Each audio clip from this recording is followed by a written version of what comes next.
ನಮಸ್ಕಾರ ಸ್ನೇಹಿತರೆ, ಇಂದು ನಾವು ಒಂದು ಸುಂದರವಾದ ಗ್ರಾಮ ಕಥೆಯನ್ನು ಕೇಳೋಣ.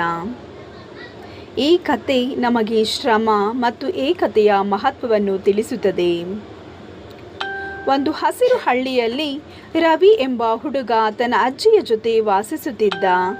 ಅವನು ಪ್ರತಿದಿನ ಶಾಲೆಗೆ ಹೋಗುವಾಗ ಹೊಲ, ಮರಗಳು, ಹಸುಗಳು ಮತ್ತು ಹಳ್ಳಿಗಳ ಜೊತೆ ಮಾತನಾಡುತ್ತಿದ್ದ.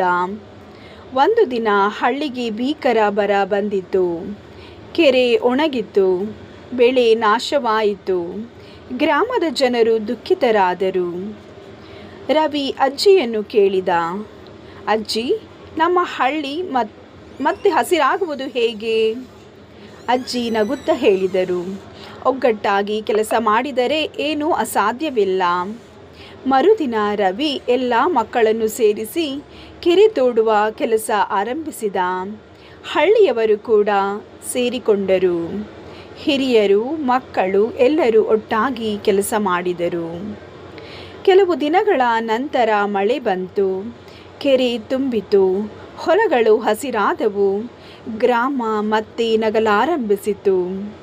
ರವಿ ಸಂತೋಷದಿಂದ ಹೇಳಿದ, ನಮ್ಮ ಶಕ್ತಿ ನಮ್ಮ ಒಗ್ಗಟ್ಟು.